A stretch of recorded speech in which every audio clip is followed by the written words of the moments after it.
वत्सासुर और श्री कृष्ण। श्री कृष्ण प्रतिदिन प्रातः ग्वाल बालों के साथ गायों को चराते और आपस में तरह तरह के खेल खेला करते थे। पूरे दिन वन में ही रहते थे।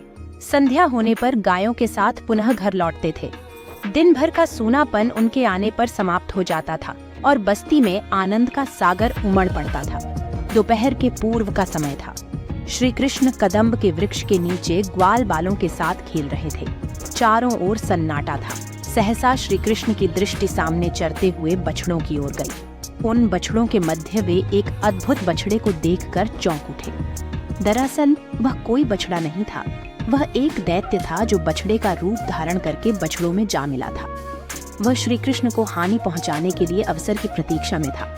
उसने गाय के बछड़े का रूप धारण किया था, इसीलिए लोग उसे वत्सासुर कहते थे। श्री कृष्ण ने वत्सासुर को देखते ही पहचान लिया।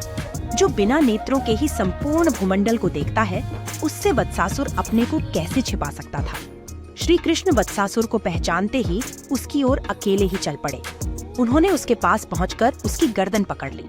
उन्होंने उसके पेट में इतनी जोर से घूंसा मारा कि उसकी जिह्वा निकल आई। वह अपने असली रूप में प्रकट होकर धरती पर गिर पड़ा और बेदम हो गया।